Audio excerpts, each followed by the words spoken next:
દેખાય છે શંકર ભગવાનનું મોટું વધુ શિવલિંગ છે.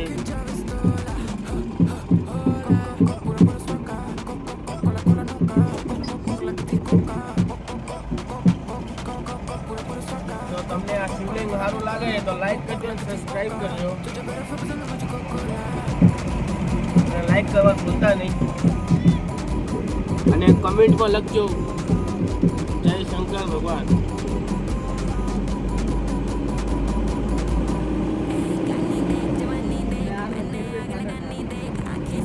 તો આપણે આગળ દેખાય છે રેલવે